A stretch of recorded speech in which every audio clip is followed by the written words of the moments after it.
Labas, draugai. O, skanios kavikės, tvariu atsigerti, pasėdėti ramiai. Sakau, video padarysiu. Traktorių žiūriu kažkur. Kul. Cei.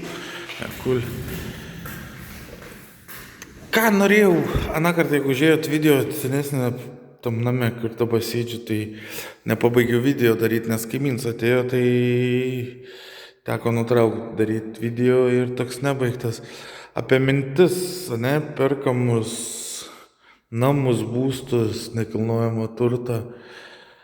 Tai apie savo čia nuomonę, čia nieko neliečia, aš tiesiog garsiai mąstau ir aš žiūriu savo požiūrį, čia nieko nenoriu žaisti, nieko panašiai, kiekvien su savo mintim. Tai aš tokią mintį kaip prateisiu, kaip anakart, aš kartais taip man parašykit kas komentaruose, jeigu nesunku, pavyzdžiui, kai tu gyveni bute, aš neskaitau ten kur 12, ten kitam aukšte, tai jo, gal kažkokį pliusą randat, kai žmonės iš buto eina į kotedžą, kur kotedžas yra tau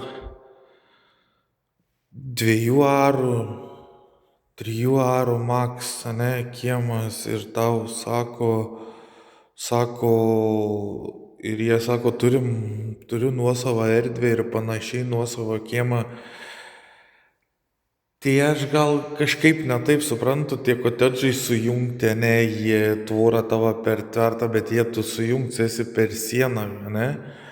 Tai labai įdomu toks požiūris, kai tu eini iš buto į kotedžą perki ir ten gyveni, man kažkaip, aš šiaip įdomiai dabar papuoliau tokią situaciją. Pavyzdžiui, man labai įdomu, žmonės perka kotedžus po 240 tūkstančių, 270 tūkstančių, tikis privačios erdvės, tikis to, bet jie, ta prasme, pagyvenę, matau, kas daug, kažkaip stebiu rinką jau kokius 3-4 metus nekilnojamo turto.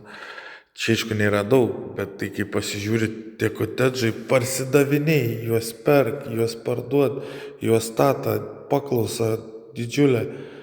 Aš atrodo iš savo pusės, ne iš savo varpinės, pastačiau namą tarp 8 arų.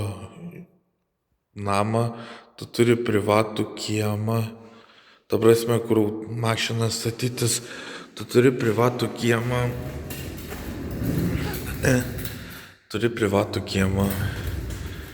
Ir jo niekas neperka, ta prasme, kaina ten berods brokerė 173 tūkstančiai dėta, tai aišku ten kažkiek rezervo darybom, bet taip aš galvoju, tu perki kotedžą už 240 tūkstančių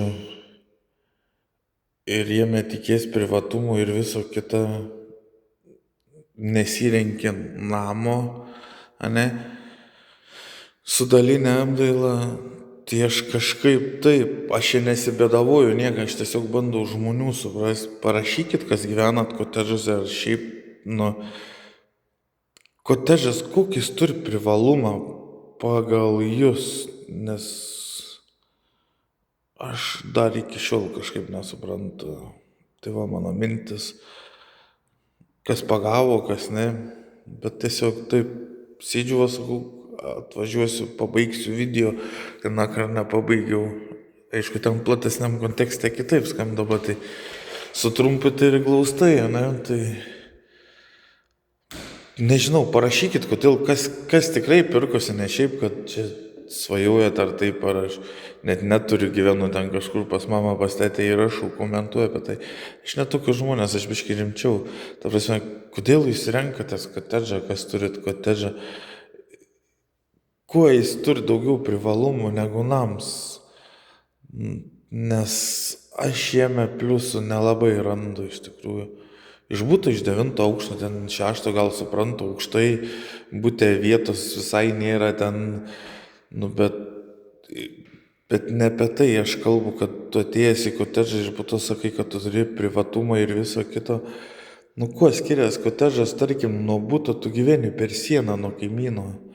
Tavo tavo kiemas kartu sujungt su kaimyno kiemo, tu išėjęs, tarkim, atvažiavo svečiai, nori privatumo pašnekėti lauke, net terasai, tu realiai negali pašnekėti apie viską, apie ką norėtum, nes tu nori privatumo, kad kaimynai negirdėtų. Nu, čia daug niuansų, taigi parašykit, kas turit, kokie pliusai jūsų manimo tenais.